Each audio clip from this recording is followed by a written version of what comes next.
बोलो जयकारा बोल मेरे श्री गुरु महाराज की जय। सभी गुरुमुख प्रेमियों से सप्रेम जय सच्चिदानंद। ये दुनिया मोह का भंडार है। जन्म लेते ही मोह का असर जीव पर होने लग जाता है।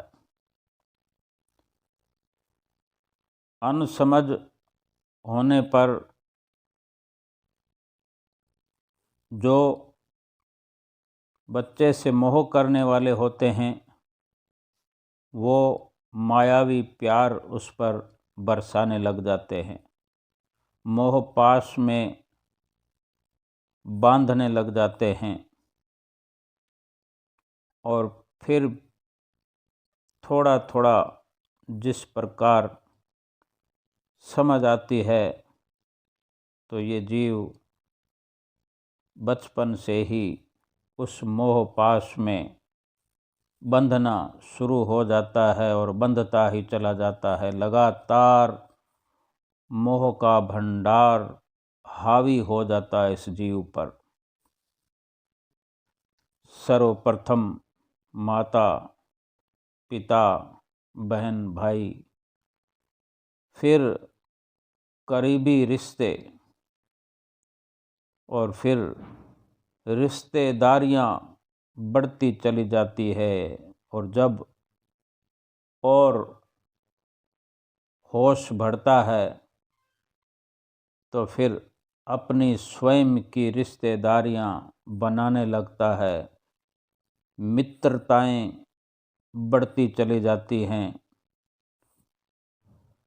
दोस्त बढ़ते चले जाते हैं और इस कदर मोह के बंधनों में जकड़ता हुआ अपने आप को घिरा हुआ महसूस करने लगता है।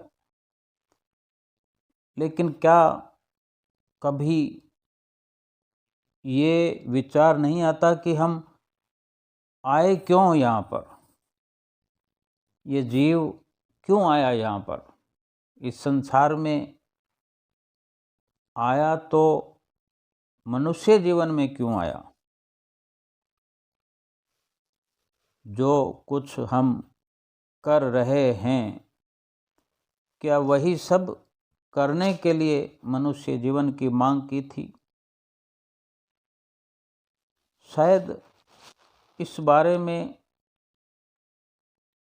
इंसान सोचता नहीं। अगर विचार किया जाए तो महापुरुषों के जो वचन होते हैं, महापुरुषों के नज़रिए से अगर देखा जाए सोचा जाए तो हम इस दुनिया के अंदर कुछ भुगतान करने के लिए आए हैं। कुछ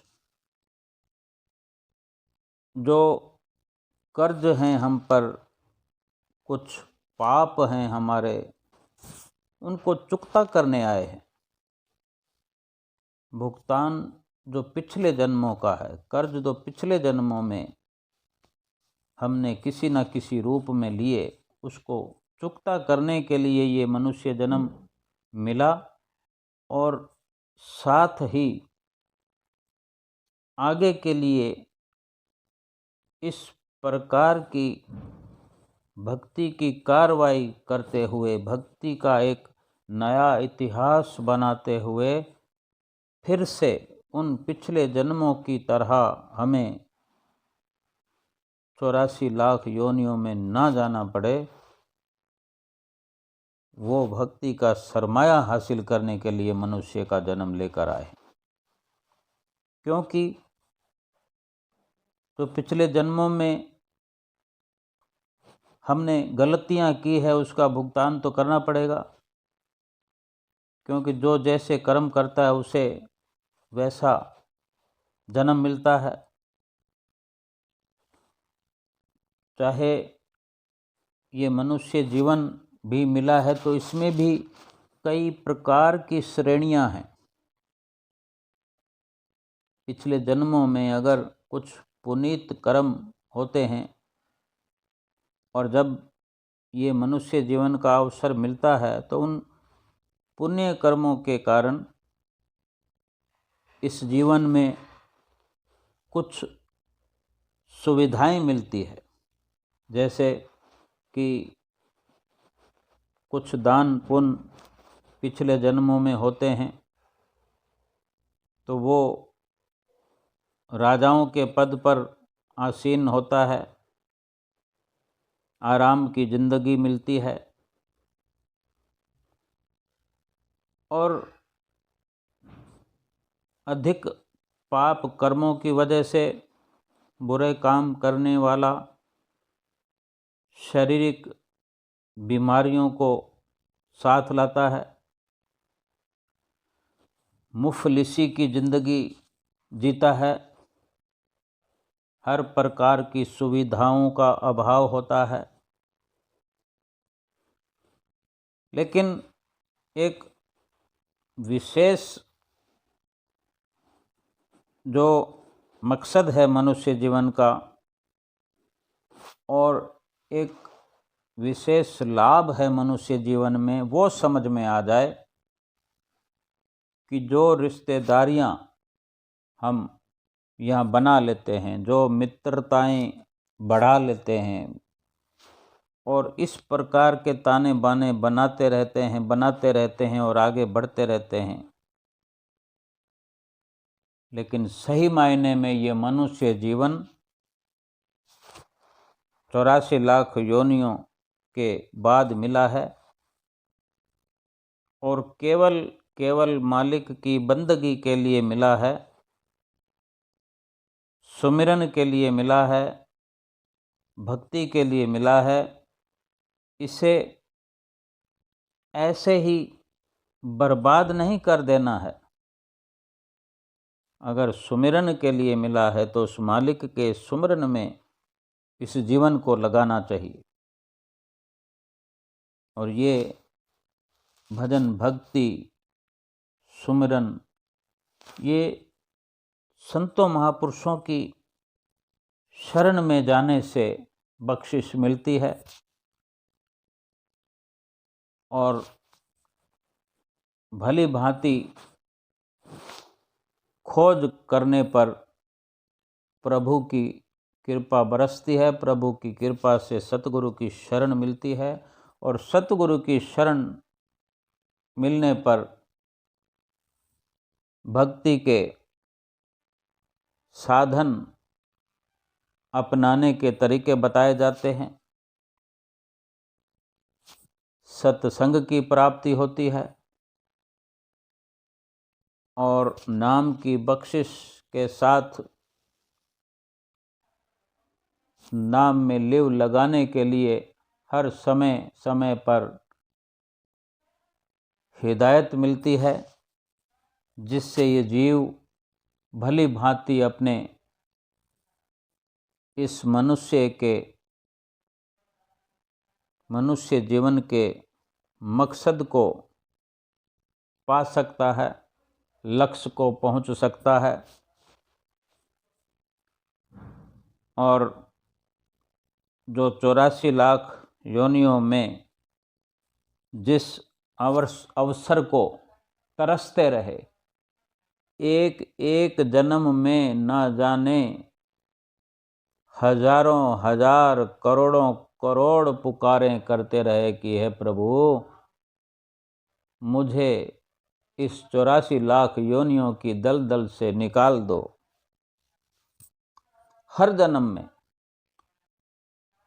जन्म में इतनी बार यातनाओं को देखते हुए जीव पुकार करता रहा। अगर उसका अंदाजा लगाना हो तो हम महसूस कर सकते हैं कि इस मनुष्य जीवन में भी कितने दुख कदम कदम पर जीव को मिलते हैं, जबकि ये हर प्रकार से सक्षम है, मनुष्य ज्ञानवान है, बुद्धिमान है, हर प्रकार का इसके पास सुख सुविधाओं का अंबार है,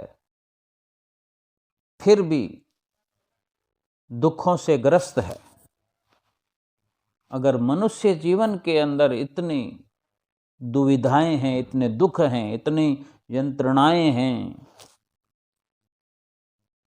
तो हम अनुमान लगा सकते हैं कि हमें 84 लाख योनियों की याद नहीं है, लेकिन 84 लाख योनियों को हम अपनी आंखों के सामने रेंगता हुआ देखते हैं। कीड़े मकोड़ों को जो कि हमारे पैरों के नीचे अनगिनत कुचले जाते हैं, और बड़े पशु पक्षी भी हैं तो वो हमारे हाथों से मार खाते हैं। उनका जीवन क्या है हम भली भांति समझ सकते हैं। अगर इस प्रकार से हम अंदाजा लगाएं तो मनुष्य जीवन जो है विशेष कार्य के लिए मिला हुआ है, और वो विशेषता यही है मनुष्य जीवन की कि फिर से उन कीड़े मकोड़ों की योनि में ना जाना पड़े, पशु पक्षियों की योनि में ना जाना पड़े, और इतनी ढेर सारी योनियां केवल दुख पाने के लिए ही मिलती हैं, यातनाएं सहन करने के लिए मिलते हैं। इसी को नरक कहते हैं। और मनुष्य जीवन में अगर दुख हैं तो उन दुखों को, यातनाओं को सहते हुए, जो कि पिछले जन्मों का असर है, उनका भुगतान करते हुए जो नए कर्म हमने करने हैं, वो निष्काम कर्म सतगुरु की शरण में सिखाए जाते हैं। उन निष्काम कर्मों को करते हुए अपने जीवन का लक्ष्य हासिल करें। और हम तो कितने भाग्यशाली हैं कि हमें श्री आनंदपुर दरबार मिला, श्री परमहंस अवतार मिला, कुछ पिछले जन्म के अच्छे कर्म, हमें परमहंस अवतार मिला,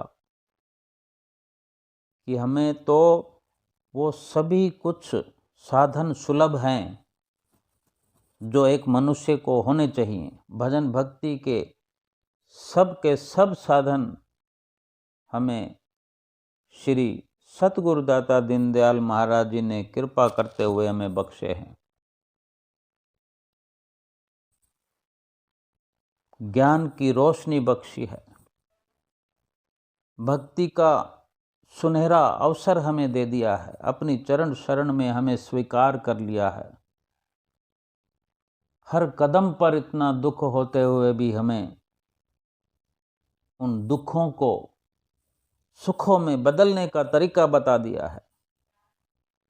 और ये कोई आश्चर्यचकित होने वाली बात नहीं है, ये सच्चाई है। गुरुमुख प्रेमी भली भांति जानते हैं कि श्री गुरु महाराज जी के चरण कमलों का जब से हमें सहारा मिल गया है, तब से हमारा जीवन खुशहाल हो गया है, खुशहाल हो रहा है। हमारा जीवन जो है हर पल हर घड़ी भक्ति का सरमाया जोड़ रहा है। सतगुरु का आना ही हमारे लिए केवल अपने गुरुमुखों के लिए, रूहों के लिए ही सतगुरु धराधाम पर अवतरित होते हैं। पूरे सतगुरु का संसार में आना शुभ है, क्योंकि उसके उपदेश पर चलकर ही गुनाहों से भरे इंसान भी निर्मल होकर परमात्मा के साथ मिलने के लायक बन जाते हैं। जितने भी श्वासें मिली हैं, किसने गिनी है श्वासें, कितनी ये आएंगी, न जाने कौन सी सांस मेरी मुझे अलविदा कह जाएगी। क्या अपनी सांसों को कोई गिनता है? किसी को परवाह है? और गिनना चाहे तो गिन नहीं सकता। किसने गिनी है सांसें, कितनी ये आएंगी, न जाने कौन सी सांस मेरी मुझे अलविदा कह जाएगी। इसलिए हम गुरुमुखों को बिना नागा सतगुरु के उपदेशों पर चलकर उनके बख्शे हुए नाम की कमाई में लगकर अपने इस जीवन का लक्ष्य हासिल करते हुए परलोक का सरमाया, परलौकिक धन जो भजन भक्ति है, उसको एकत्रित करते हुए श्वास श्वास को खर्च करना है। उसको भक्ति को अपनाते हुए, भक्ति को अपने हृदय में बसाते हुए एक एक श्वास को खर्च करना है। इस जीवन को पूरे को एक एक श्वास खर्च करते हुए व्यतीत करना है, ये समझ कर कि मेरा हर श्वास अंतिम है, क्योंकि पता नहीं है। पता नहीं है तो ये तो हम मान सकते हैं कि ये मेरा अंतिम श्वास है, ये भक्ति के बगैर खाली जाना नहीं चाहिए। फिर अगला श्वास भी इसी सोच के साथ व्यतीत करें, उससे अगला फिर इसी सोच के साथ व्यतीत करें, तो श्वास श्वास में भक्ति होती रहेगी, श्वास श्वास में प्रभु नाम का सुमरन होता रहेगा और परलोक का सरमाया भरपूर हो जाएगा और हमारा जीवात्मा का कल्याण हो जाएगा।